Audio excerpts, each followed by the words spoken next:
and welcome back to Franklin Covey's twice-weekly podcast on leadership with Scott Miller.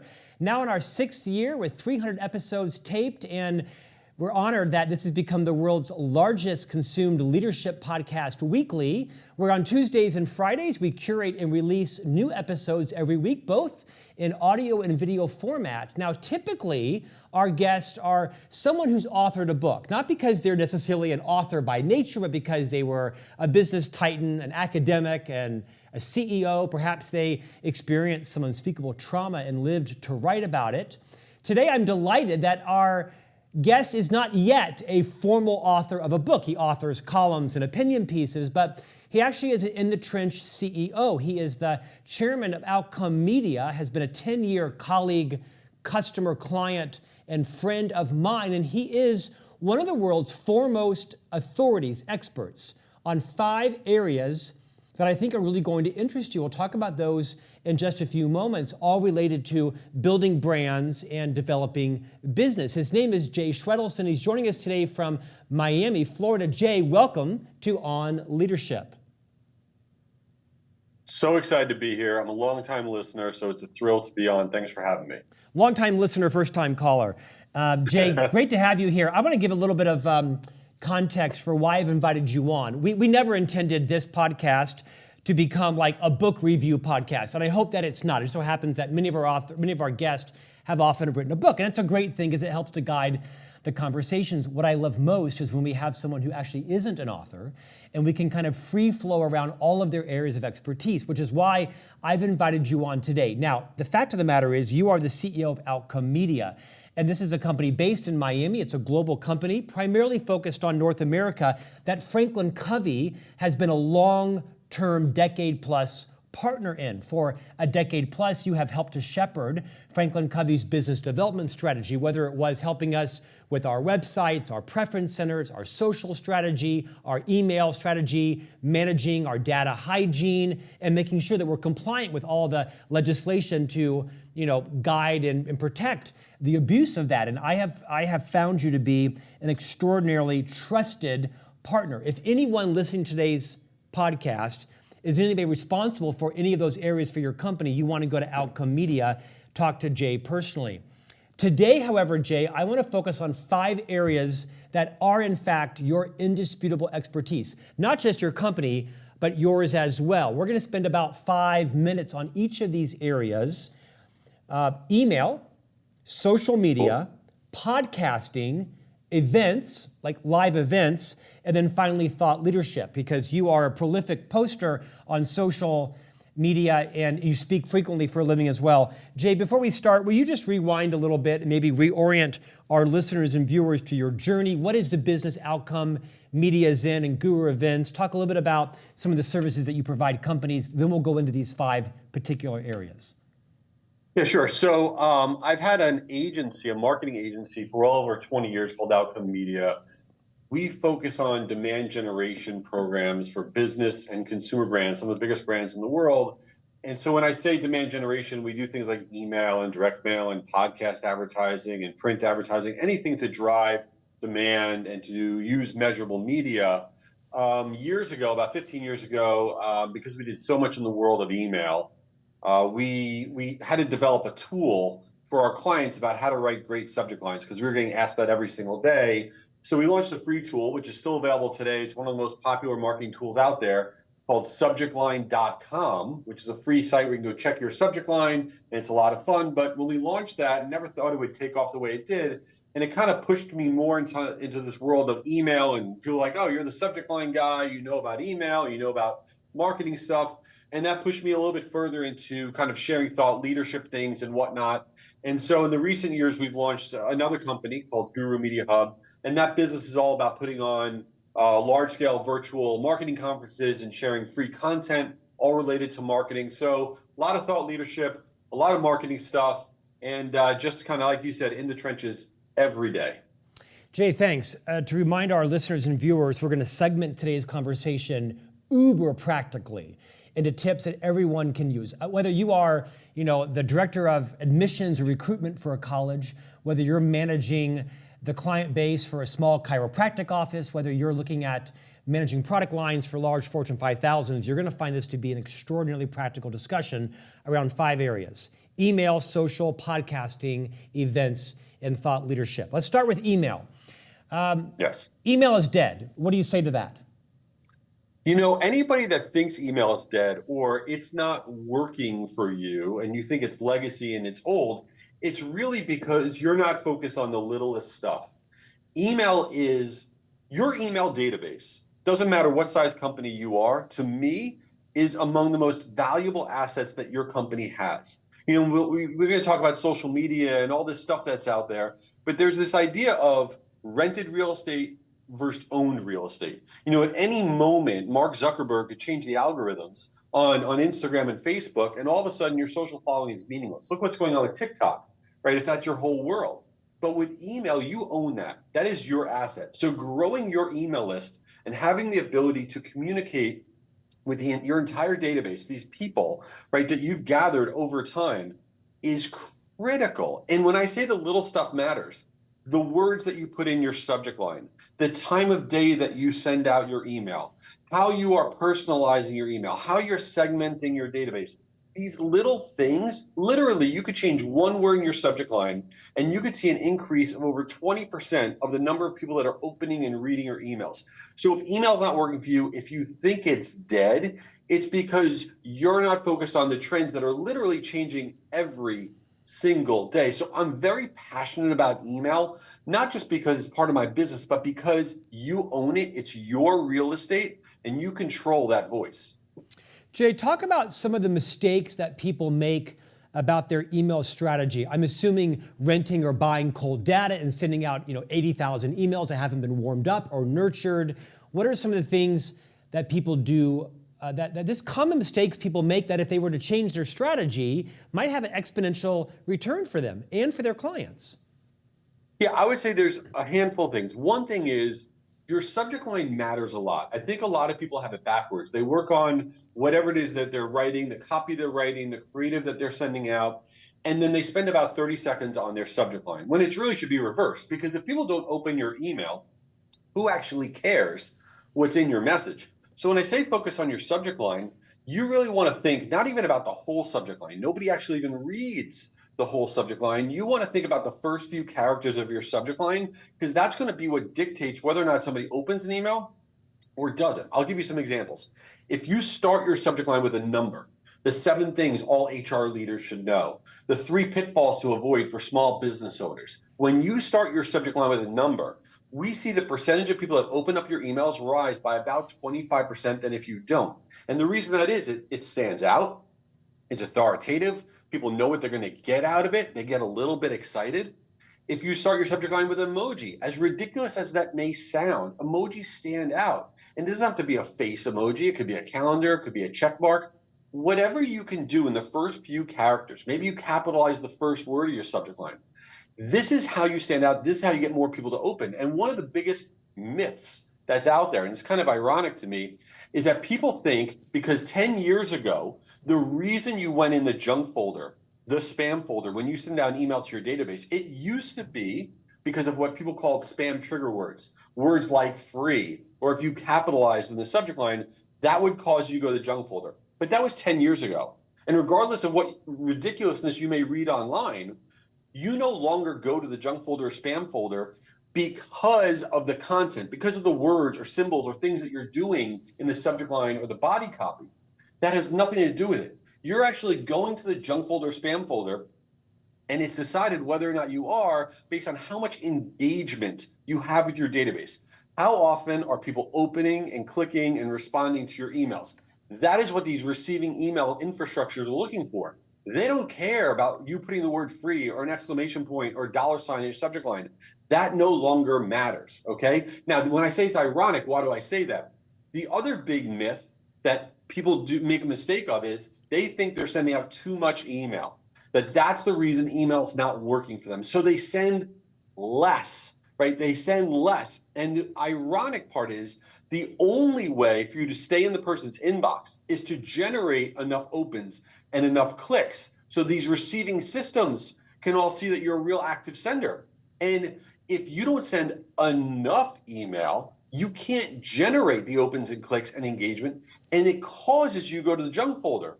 So the amazing thing to me is people are sending less because they think it's hurting performance, when actually by sending less, you are creating the world that email doesn't work for you. So you want to always be relevant. The more relevant is whatever you're sending, relevance equals frequency, right? There are certain people I wish emailed me every day because I love what they send. Some other people email me once a week and it's horrible because it's not relevant. So if you're relevant, believe it or not, the average marketer on the consumer side sends 3 times a week, and the average marketer on the business side sends 3.5 times a week. So you are not probably sending anywhere near the volume that you should be, but you always want to be relevant. So that's kind of, I get very passionate about email because it can work for you if you just do the little stuff. Let's go deeper on that and then we'll pivot to some other topics. How much should we care about Tuesday at noon versus Friday at 4? Are there certain days, certain times? Does it not matter because everybody's accessible 24 hours a day now? Where is that current puck landing? You know, anybody who's done any marketing in their lives, email marketing specifically, have asked themselves, what is the best day and what is the best time to send email? And I don't think that's necessarily the right question. I think the right question is, what is the best day and time to send this email? And what I mean by that is where your brain is at, whether it's your professional brain or your consumer brain, during the days of the week is very different.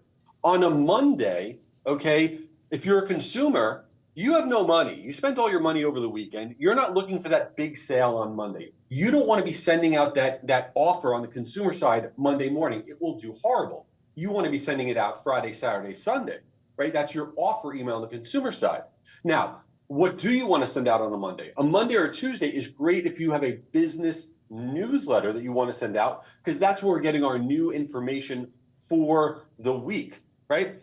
Another thing that we're seeing, for example, is a lot of people use webinars on the business side. Webinars do great if you're sending out emails on Thursday and Friday, because ever since the pandemic, Fridays have become this day where we kind of better ourselves, we consume content, we're trying to learn stuff.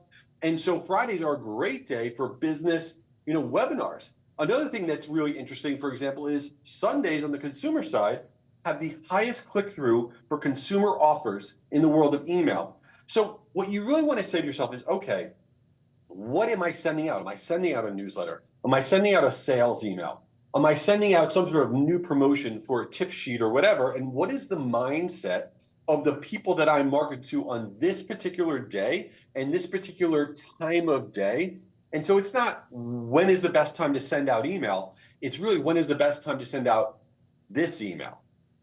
Jay, I'm guessing the majority of business consumers, B2B, are accessing their email on their phone, at least on the weekend. Do you have any advice on how long a prospecting email should be?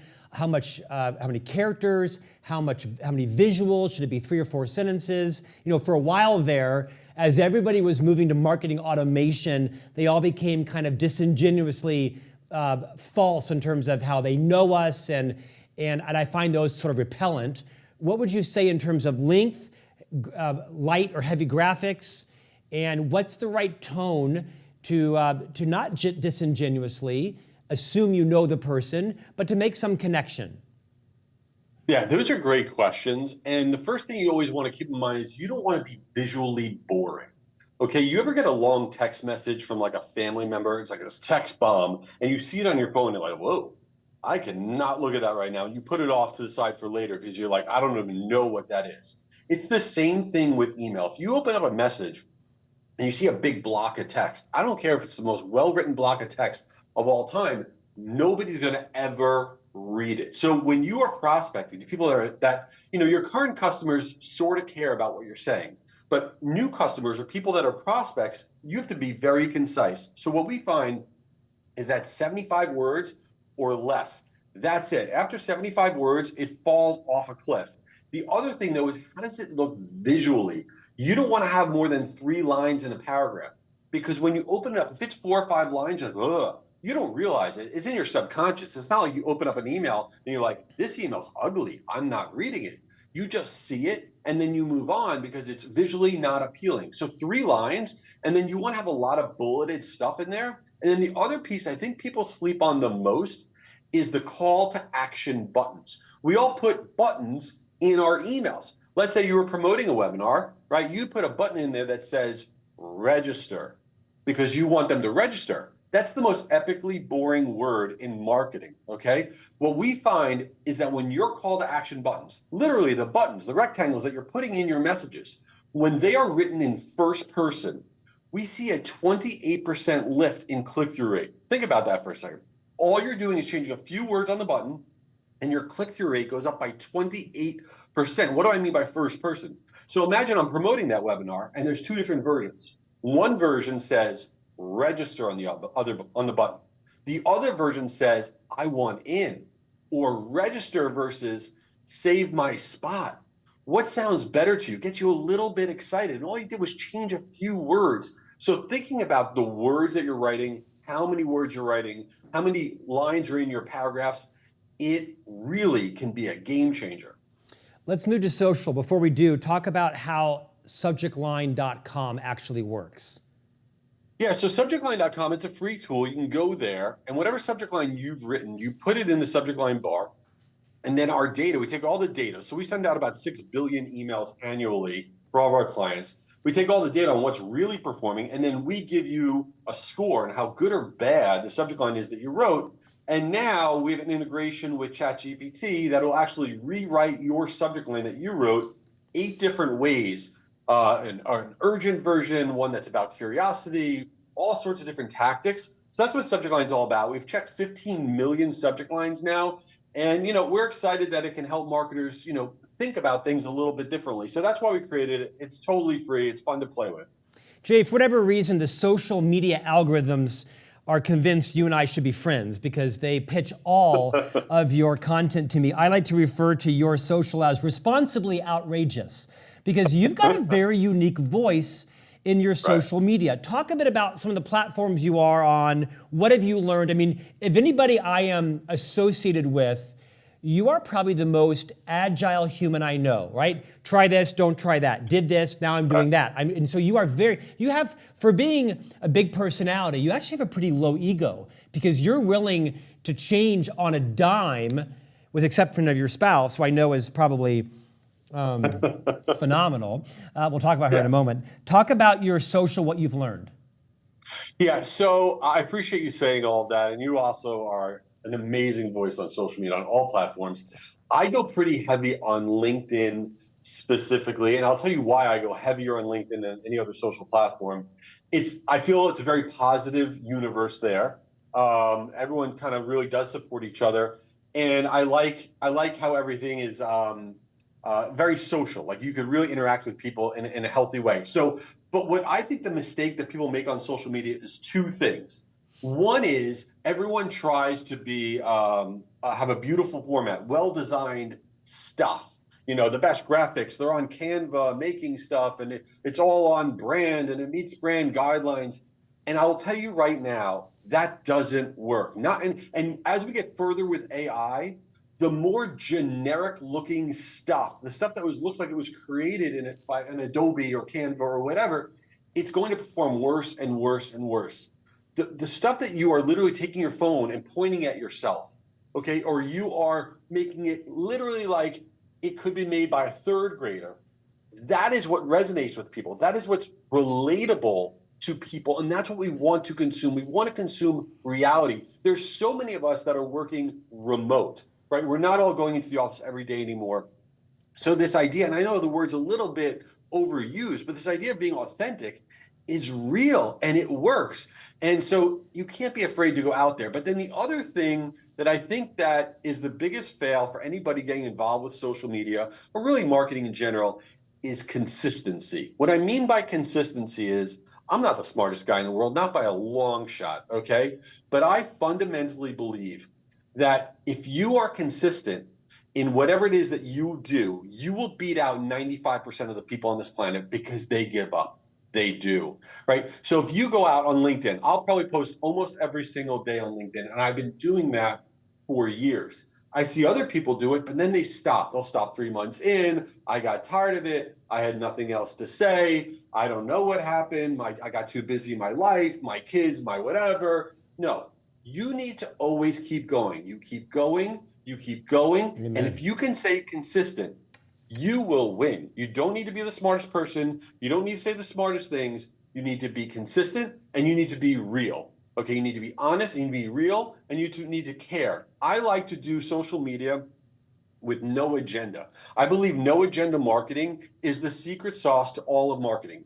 Put out stuff, put out your best ideas, don't hold them back. Put out literally the best things that you know, the best resources, the best ideas, everything you got, and you ask for nothing. Don't be like, hey, here's this resource, and by the way, if you want to go fill this out. No, just give it out to everywhere you possibly can, because here's what happens.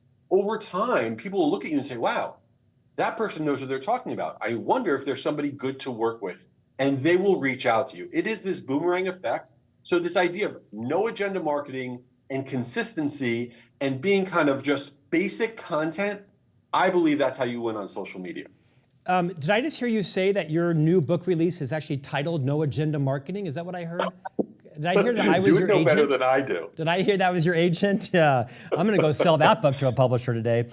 We could talk for hours about social media. We've talked about email, social. Let's talk about podcasting. You are a frequent podcast guest. You have standards, which is why it took us a while for you to come onto our podcast. Thank you for your magnanimity. You actually host two extraordinarily influential, and as everybody can tell now, podcasts. Talk about the names of those podcasts, how they are different, and what you do to make sure these are top of the chart podcasts, which they are. Talk about your first and then your second one a bit separately. Yeah, so my main podcast is a podcast called Do This, Not That for Marketers.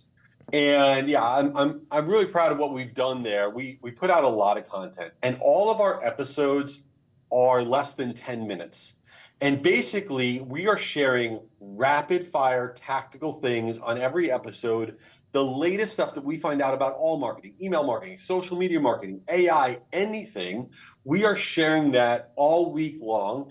And then half the podcast, or 70% of that podcast, is all the tactic stuff. And then 30% of it is what I call a segment called Since You Didn't Ask, which is literally nonsense going on in my life. I will share all the reality TV shows I'm watching, like The Bachelor or The Real Housewives. I will share my inability to cook. I will share what's going on with my kids. I will share parts of my life in ridiculous detail on 30% of the podcast, because I also believe it's critical to relate to people in this world. It's to connect with people in this world. So we share tactics, and then we share kind of life stuff. And what I believe about podcasting in general is there's two amazing things about it. Forget about, if you get a lot of listeners and all that stuff and sponsors, whatever. I don't care about that. There's two reasons I really do a podcast. One is when I have a guest on, and this is what, if you are on the fence, should I have a podcast? Should I not have a podcast? Here is why you want to have a podcast, okay? You want to have a podcast because it is the ultimate networking tool. Meaning that, let's say there's somebody I really want to meet. If I send them a cold solicitation on LinkedIn or I email them, they ignore me. It doesn't matter. They ignore me. But if I reach out to them and say, hey, listen, I got this podcast. I'd love to have you on. Everybody has an ego. And a lot of the time, the people that might ignore me will come on my podcast as a guest. And the 10 minutes before and the 10 minutes after I interview them, okay, I can befriend them. And it has changed my business by doing that. So looking at a podcast under the lens of how to network, regardless of how many listeners you have, thankfully I have a few, but that is what you want to be thinking about. But the other thing, and this is why I believe you need to either have a podcast or you need to have a newsletter, a personal newsletter that you send out. I don't care if you're the CEO of a giant company, if you're a manager of whatever, or if you're a solopreneur, it doesn't matter. You either need a podcast or you need your own newsletter that you send out consistently. And here's why you need to have it.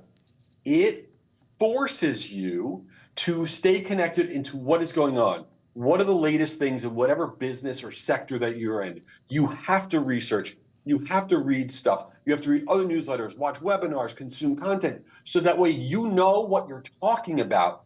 And if you don't have this thing that's forcing you to stay up to date, your newsletter, your podcast, your whatever, then you start to become stuck in the past. So I love it for networking, and I love it for this idea of staying current. I also have a second podcast that's only about small business strategies, and that is called Small Business Quick Wins. And that's a newer podcast. But my main one is Do This, Not That for Marketers. And yeah, that's it. Jay, statistically, 80% of all podcasts fail within the first year, oftentimes because they don't last a year. You know, you like me have an indefatigable level of energy. We're passionate entrepreneurs. I have found you to be an extraordinarily abundant person. I mean, Dr. Covey would have loved you. How do you manage it all? I mean, you are a spouse, you're an entrepreneur, you and your wife are parents to two teenage kids, you're a community citizen, you have multiple businesses and podcasts and events. Not like how do you manage doing all of that, but how do you keep the stamina and the perseverance when stuff maybe is wearing you down? It's not working out. And you say, Jay, I got to keep going. Jay, I got to keep going. What's your formula for perseverance, testing, pivoting?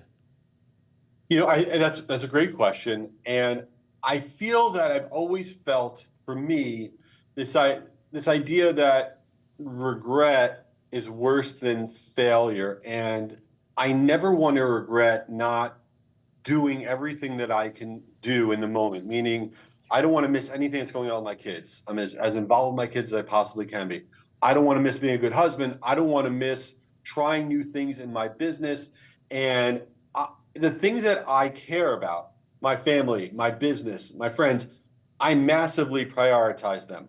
But I also am very structured in my life, which I think if you're not, I think you'll have a hard time juggling a lot. What do I mean by that? I get up insanely early, which is not for everybody.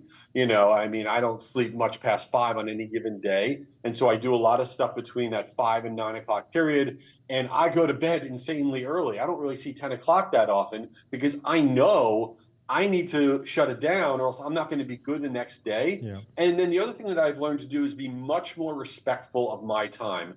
In my early days of my career, I would jump at the chance to go anywhere. People are like, hey, Jay, you want to speak at this conference? Or, hey, you want to have a dinner here? You want to have this meeting? You want to fly here? You want to do this? I was like, yeah. I always came at things from the point of yes. And I would say, yes, I want to do that. And then I would get there and be like, what did I just do? It took me forever to get here. It took this much time. I had no respect for my own time. So now, in this last decade of my life, I don't go anywhere unless I know it really makes sense for me to go. I don't go to that dinner unless it really is something that is valuable for me to do. I just don't always say yes. And then I also work on that with my own calendar. I have blocks of time, big blocks of time every single day on my calendar that you can't book anything with me ever because I need that space. And so I would tell anybody, whether you're starting out in your career or you are well into your career, take some time, really respect your time more, and don't always come from a place of yes, because I think that can really hurt your productivity. Jay, I may have missed this, but your book, No Agenda Marketing, what is the release date on that? I don't remember if I heard the date. I'm illiterate. I don't even know if I could write 3 sentences, but you know how to do all this. Hey, Jay, how much do you want to bet you're going to write a book called No Agenda Marketing in the next 9 months? Stand by, brother. I know a guy. Let's pivot to a topic that I actually am quite passionate about, and that is events. You have a great story to tell about zagging when most people are zigging, if that's the right way to say that, or vice versa. Right. I'd love you to talk about your event mindset, your strategy, and then you actually own the company that produces 2 of the largest virtual events in the world. Take 10 minutes and tell us everything we need to know about events. So, all right, I'll tell you how I knew nothing about events. You rewind 5 years ago, I didn't know, I barely even knew what an event was, okay? I've been to a lot of events, of course. But what happened was COVID was going on, and my agency, I got a big payroll at my agency, and I got to be honest with you, when COVID hit and everybody's marketing budgets were getting cut, all of our clients were cutting marketing budgets. I'm like, oh my God, am I going to go out of business? This isn't good. And so I was like, man, I got to figure out something additional that I can do, right? So I started networking and doing all this stuff. And then these virtual events started all coming out. I'm like, these virtual events are amazing. All these platforms really started to get born because of COVID. We were all stuck at home, but people wanted to still go to events. So then COVID ended, right? And everyone's like, well, virtual events stink. They were so boring. Why would anybody want to go to a virtual event now that we don't have to go to a virtual event? And everyone started bailing on virtual events. And I was like, this is ridiculous. I said, number one, this technology is incredible that we can have these events together, right? And people are still working. A lot of people aren't going into their offices still to this day. So many people are working from home and remotely, whatever. I said, I think we got the virtual event thing wrong. I want to look at virtual events differently. So I started a new company. I knew nothing, zero. Okay. And I said, here's my idea. I want to put on massive virtual conferences about marketing. I'm going to make them 100% free to attend. And the business model is going to be that people are going to sponsor it because I'm going to have such a big audience, and I'm going to make them fun. People are going to want to attend these virtual conferences because they're going to actually be fun. So I talked to a bunch of smart people I knew, and everyone said, you're an idiot. There's no such thing as a fun virtual conference. No sponsor is going to sponsor a virtual conference, and no sponsor is ever going to sponsor a free virtual conference. This is a loser. I said, okay, I'm not listening to you. I'm doing it anyway. And with literally no plan whatsoever, okay, I went onto LinkedIn and I put a post on LinkedIn, one post on LinkedIn. I had nothing, zero. I came up with this name for my event. It was going to be an event all about email marketing. I decided I'm going to make a 2-day event about email marketing. It's going to be virtual. It's going to be free. And I just said, I'm going to call it Guru Conference. I'm like, because there's so many email gurus. I made up this name. I bought the URL for like $7. And I go on LinkedIn and I said, I am putting on the world's largest virtual free email marketing event called Guru Conference. Go here and register for free registration. I had nothing other than one web page. And I was like, screw it. If people register, I'll see what happens. Well, overnight, 2,000 people registered. I was like, oh my God, I now need to do this thing. And so fast forward, we're now in year 3 of Guru Conference. And what we've done at our events, this past year, we had 21,000 people that attended Guru Conference. We had Martha Stewart speaking. We had the cast of Love is Blind there talking about reality TV. We did a Hot Wings chicken challenge, okay? We had a live DJ. We had TikTok dancers live teaching us how to dance, all also teaching us about email marketing. People had fun. People connected. People love this thing. So now we not only put on Guru Conference, but we put on other conferences about other marketing things. We do webinars. We do all of this stuff. But the moral to that story is that, first of all, just because everyone's telling you it's a horrible idea, doesn't mean it's a horrible idea, because it's your idea and you might do it differently. Okay. And there is so much that we can leverage with the way the world is now with these different technologies and things. And if you just try to take it, grab a hold of what's available and put it into your own version, you can have success. And so Guru Conference and this Guru Media Hub that we've built has been really exciting because we're trying to show people that you can do virtual events differently. Well, that's not even the whole story. So you're in your 3rd year of this Guru email conference, coming up again this year. Talk about when it is, how you register, who's speaking, what do you learn?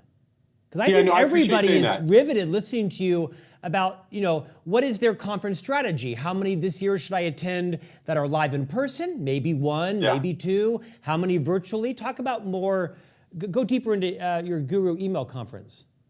Yeah, so our conference this year, it is virtual again, it is free. And this year we decided, how can we go even further and do more ridiculousness? So we decided to have a theme. So our theme this year is back to the 80s.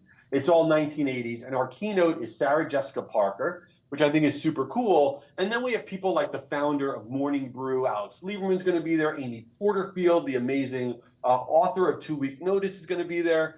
It's really going to be pretty special. But events in general, physical events are totally back. Physical events are amazing, right? I'm all about physical events, but they're, first of all, if you're putting one on, they're not easy. They're not easy. And you really still need to make them engaging. You need to make them fun. You need to make us feel like we are connected. I'll give you another example of what we do with our virtual events that people think I'm crazy. People always say, well, yeah, you had 21,000 people registered, but how many people actually showed up? We had a 74% show up rate. Why? Because we have no on demand. What? Yeah, we don't make it available. See, this is another thing, like, think about webinars, right? What do we all do now? You register for a webinar, but you don't go, right? You just want the downloadable thing. You want the recording. Nobody ever watches. It's the same thing with virtual events. We said, how are we going to make this virtual event that people show up and make it like a live event? I was like, well, we're not going to have on demand. So if you weren't there, you don't get to see it. I probably got about 200 emails after last year's Guru Conference, very rude emails. People were very angry at me saying, how dare you not have on demand? How can I dedicate 2 days of my life to this, blah, blah, blah, blah. And you know what? I get that. I totally get that. But you know what? When you go to an in-person event, you're dedicating 2 days of your life to it or whatever it may be. So we try to think of this thing totally differently. So you're not going to win doing a virtual event by thinking about it the way that everybody else has, because that's a recipe for failure. And if you're going to do anything in person, right, you need to have the budget to really pull this thing off. If not, you're going to serve no food, you're going to have horrible speakers, the whole thing's going to stink. So I'm a big fan of reimagining the way things are done, but in general, event attendance, because we have a lot of clients in my agency business, a lot of association clients that all put on events. Event attendance in person and virtually is into the stratosphere. We are so sick of being stuck in our homes, and I think that's going to be the case for a long time to come, because it's this moment of like, oh, I can't take it. I need to get out. I've been working virtually. I need to see other human beings. So I get it. Events are big. Jay, you also have a second virtual event around direct mail. Talk about that event, but also talk about, if email's not dead, is direct mail dead? So we do have an event about direct mail. Same idea, big, huge event called Delivered Conference. Oh, so Guru is our email one. That's guruconference.com. That's free to register. Our direct mail event's called Delivered Conference, and that's deliveredconference.com. Same idea, free, huge, all about direct mail. The reason I put that on, it was really funny. So after the success of Guru, I go in and meet with my team. And by the way, we have this team. Whenever we have ideas, this is the best thing to have in your company. We always have ideas about what we could do that are ridiculous. Like when we had the Hot Wings Challenge and all this craziness. So we have a standing meeting in my company called Does This Suck? That's actually the name of the meeting on our calendars. And we have this group of all of us. And if any one of us in the meeting thinks the idea sucks, whatever the idea is, we don't do it. That's kind of like our focus group, okay? And so there's only one time I ever overrode everybody on when people said it was a bad idea.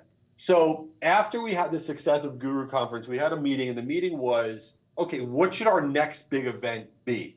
And people were like, in our team, they were like, we need an event about AI. AI is so hot.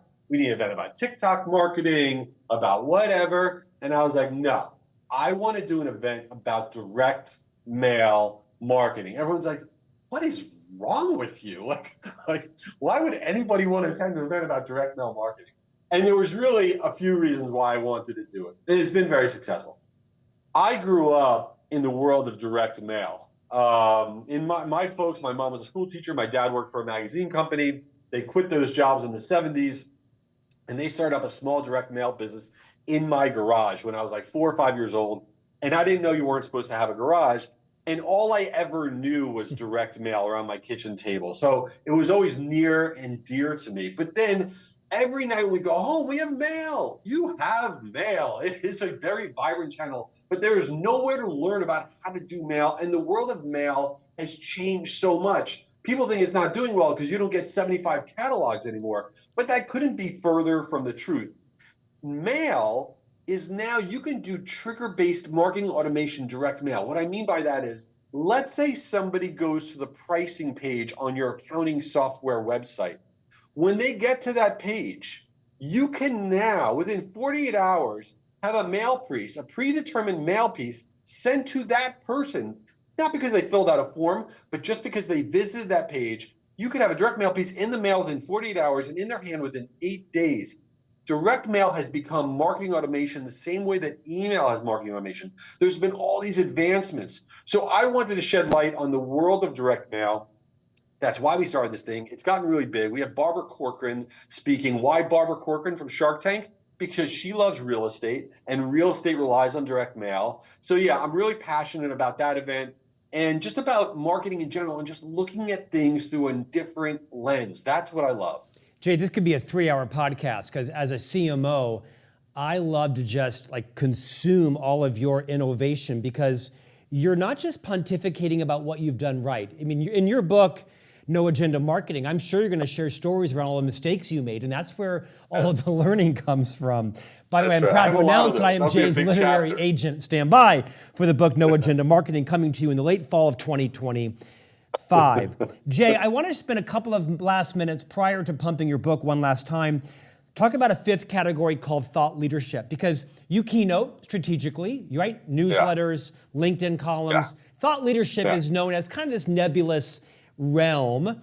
Do you think that every entrepreneur, every CEO, every chief sales officer, generally speaking, should they be positioning themselves as an established thought leader, and should they find a channel that's right for them? Should they leave that to the founder? What generally have you found, independent of your personality, whether you're an extrovert or an introvert, what have you found is the value of thought leadership? Whether you own a plumbing business, a direct mail business, a virtual event business, you're selling software, where do you feel like thought leadership fits in there?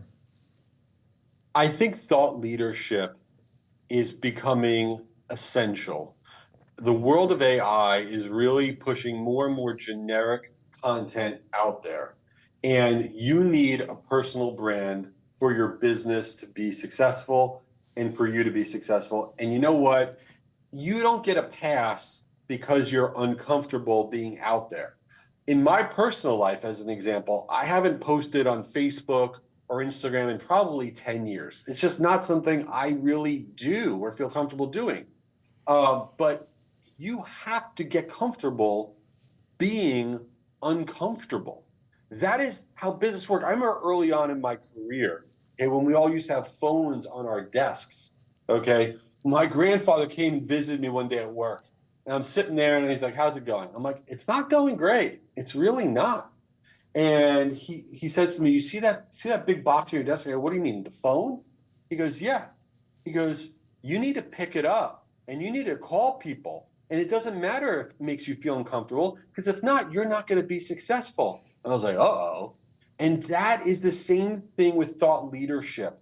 That's the same thing with your personal brand. It does not matter if it's out of your comfort zone.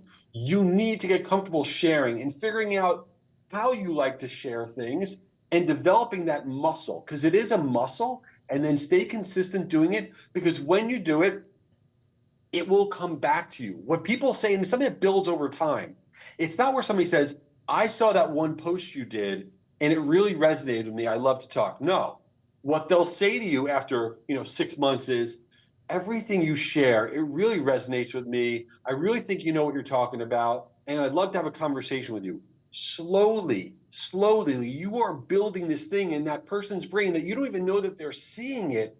And then all of a sudden, when they're ready, not when you're ready, but when they're ready, they're going to reach out to you. So there's nothing more valuable, in my opinion, than having a personal brand and being a thought leader. Again, without having an agenda, I think that's the secret sauce. Jay Schwedelson, you are the CEO of Outcome Media, the forthcoming author of the anticipated best-selling book, No Agenda Marketing. Super riveting and valuable conversation. I don't know why I'm laughing, because everybody knows I'm going to agent this book and you're going to write it. How about you dictate it? Why don't you just dictate it into a record? Exactly. Now you're interested. Now you can see it. There you go. You can see it. See you at Barnes & Noble at your book signing in North Miami in 2025. Yeah, right. Jay, thanks for coming on today. I appreciate you. I mentioned this earlier. I had the privilege of tutoring under Dr. Covey for the first 15 years of my 25 years in the firm. He passed about 10, 12 years ago. And Stephen Covey would have loved you. He would have loved your contagious energy. He would have loved your constant reinvention. But most, he would have loved your abundance mentality. He wrote a lot about having a scarce mindset, an abundance mindset. And of all the people that I've had the privilege of learning from, getting to know and follow on social, your hand's going to be carpal tunneled in about 3 days accepting all of these LinkedIn invites, because your social is just a pure, honestly, it sounds like a cliche, but it's just no agenda marketing, right? It's just you offering ideas. Try this, don't try that. I encourage everyone to subscribe to your podcast, attend these 2 Guru conferences. They're free. Sarah Jessica Parker and Barbara Corcoran, nicely done. Jay, thanks for coming on today. Appreciate you investing in all of our listeners and our viewers. Well, it's been an honor to be here, Scott. You are no joke. You're a very good friend of mine. You are absolutely my favorite follow on social, on all social platforms. And this podcast, it's special. It's very, very different. You have a unique voice. So it's really just an honor to be here. So thank you. And please, everybody, connect with me on LinkedIn. I love being connected. So looking forward to that. Thank you, Jay. And we'll see you back here next week for a new conversation on leadership.